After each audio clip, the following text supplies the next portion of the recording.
প্রথমে আমি যেটা একটু বলতে যাচ্ছি সেটা হচ্ছে যে মুশতাক ভাইয়ের এই যে প্রবন্ধটা উনি পাঠ করলেন এটা অত্যন্ত গুরুত্বপূর্ণ এই সময়ে, কারণ আমরা রিফর্ম এজেন্ডায় ইনস্টিটিউশনের বাইরে যেই ডিস্ট্রিবিউশন অফ পাওয়ারের আলোচনাটা একদমই অ্যাবসেন্ট। যদিও এটা একটার সাথে আরেকটা যুক্ত করাটা অত্যন্ত জরুরি।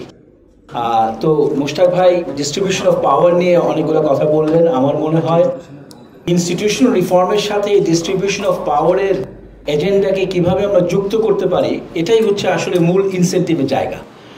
কারণ আমরা যদি কেবলমাত্র এই অর্গানাইজেশনাল পাওয়ারের থ্রুতে ডিস্ট্রিবিউশন অফ পাওয়ারটাকে চেঞ্জ করতে চাই without linkage with the institutional framework, ওটা যদি না, ওখানে যদি কোনো হুক না থাকে, তাহলে এই এই এই ডিস্ট্রিবিউশন অফ পাওয়ারটা আসলে শুধুমাত্র স্ট্রিট কেন্দ্রিক ডিস্ট্রিবিউশন অফ পাওয়ার হবে।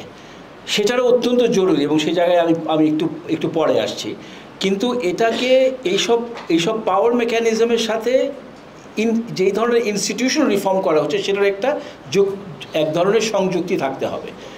তো একটু যদি আমি এই জিনিসটা খোলাসা করে, যেমন ফর ইনস্টেন্স বাইক্যামেরাল সিস্টেমে আপার হাউসে কীভাবে সদস্য নির্বাচন করা হবে, এই জায়গাতে কিন্তু ডিস্ট্রিবিউশন অফ পাওয়ারের কনটেক্সে বিভিন্ন অ্যাসোসিয়েশনাল ফর্মস অফ যেসব ফরমেশনগুলো হবে, বিভিন্ন ধরনের ট্রেড ইউনিয়ন বা অন্য ধরনের অ্যাসোসিয়েশনাল ফর্ম, সেগুলোর সাথে এটার একটা সংযুক্তি থাকা অত্যন্ত জরুরি। লোকাল গভর্নমেন্ট স্ট্রাকচারে কীভাবে নিউ অ্যাসোসিয়েশনাল ফর্মসগুলোর সাথে এই নিউ লোকাল গভর্নেন্স স্ট্রাকচারের যুক্তটা কীভাবে হবে, এটাও কিন্তু অত্যন্ত গুরুত্বপূর্ণ। এটা যদি না হয় তাহলে আলটিমেটলি ডিস্ট্রিবিউশন অফ পাওয়ারটা শুধুমাত্র স্ট্রিট পাওয়ারকে ব্যবহার করে চ্যালেঞ্জ করতে পারবে, সেটা অত্যন্ত জরুরি।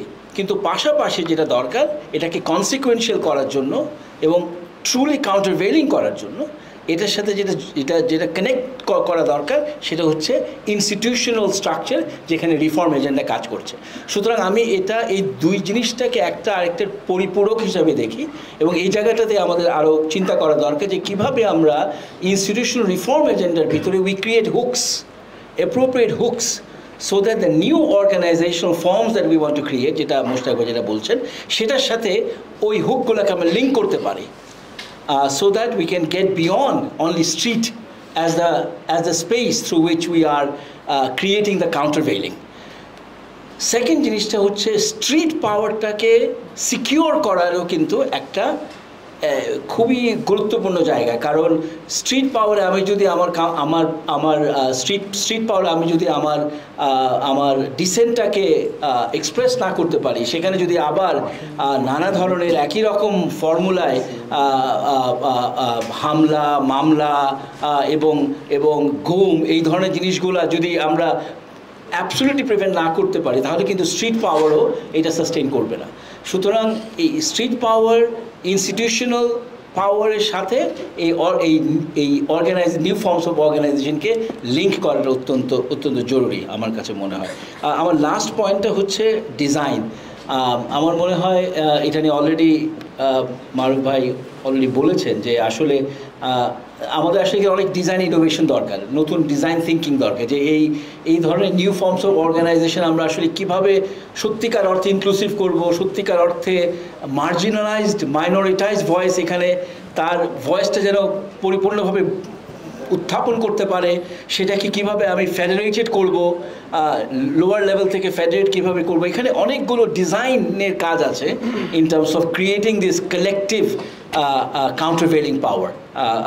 আমি এখানে শেষ করছি। Thank you.